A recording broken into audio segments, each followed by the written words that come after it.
Hello everyone, this is SafeFile. Today I'm talking about the PlayStation Portal and whether it's actually worth buying now with all the new updates.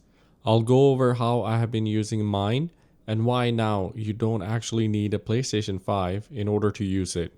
I'll be honest, I wasn't a big fan when it was first announced, but after using it for a while with the recent updates, I can definitely see where it fits. I'll start with the remote play functionality. When the PlayStation Portal was first announced, it was marketed strictly as a PlayStation 5 streaming accessory. That is, you could only stream games if you owned a PlayStation 5, and if not, it was just a paperweight. However, with the recent updates over the year, it has expanded its capabilities. The remote play aspect is now very simple and intuitive.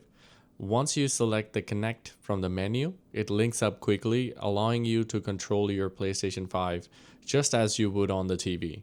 The big issue for me was the image quality, as even with the Ethernet cable connected to the PS5, the image quality would degrade and it wasn't a fun experience playing remote sessions on this device. The image quality is now stable, and even when sitting at a quiet distance, you still get a clear image and a great experience. Also, the remote play is the only way to play the games you buy on disk. Even though it gets copied to the SSD, you still can't stream those games from your library. Now let's talk about the hardware itself. The PS Portal features an 8-inch 1080p LCD display, and honestly, it is surprisingly vibrant and bright. I was genuinely impressed with the picture quality for a device like this. You also get all the core DualSense controller features built right into the Portal. We're talking adaptive triggers and haptic feedback. It means the game feels exactly as you play on PlayStation 5, and the device itself is remarkably comfortable to hold for extended sessions. It's like holding an extended DualSense controller in your hand. For most casual gaming, or if you're just kicking back on the couch, you probably won't even need a headphones. They get loud and clear enough. Here's the sample. Watch out! I'm listening, Eva. I'll handle this one. Watch out! There's more. However, speaking of headphones, there's a pretty significant caveat here. You can only connect PlayStation Pulse Elite or Pulse Explore headphones. Unfortunately, it does not support standard Bluetooth headphones you might already own. So that's something to keep in mind if you prefer wireless audio. You'll need a Sony specific PS Link ecosystem for that. The recent update has finally brought cloud streaming of your own library to the PS Portal. Previously, you needed to own a PlayStation 5 to use this device, but that's no longer the case. You can now stream selected games from your own library directly from the cloud to your portal, meaning your actual console can be completely powered off. To access this, you'll need a PlayStation Plus Premium membership.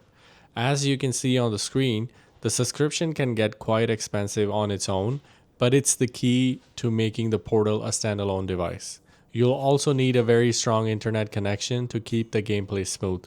Sony recommends at least 15 Mbps for the best experience.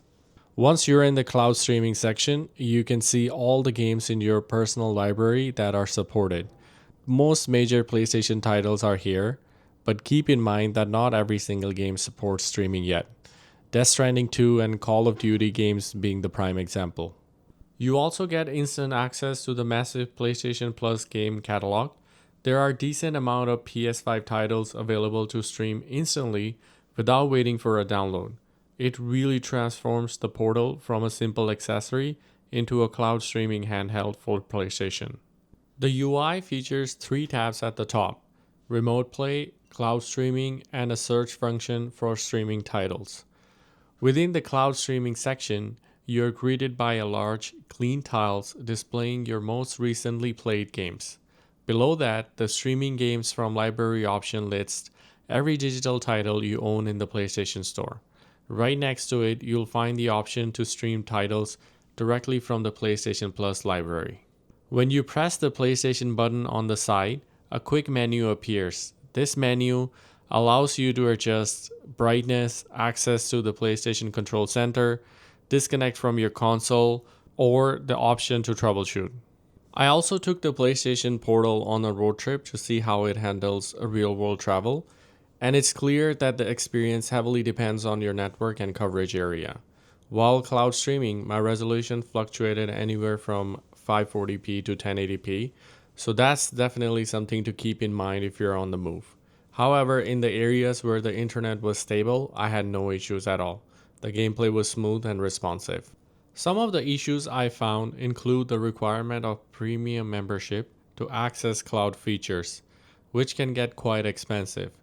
Additionally, you cannot purchase games directly on the portal yet, and the cloud streaming is not available in all regions. Even as a PS5 Pro owner, I still find plenty of reasons to use the portal, especially when I don't feel like sitting in front of the TV. It's a fantastic companion device, particularly if you can find one on a used market. I hope to see it improve through future software updates or even a refreshed model featuring a better screen, a higher refresh rate, and perhaps an OLED display. Let me know what's your thoughts in the comments and if you plan on picking one. Please don't forget to like and subscribe. Until next time.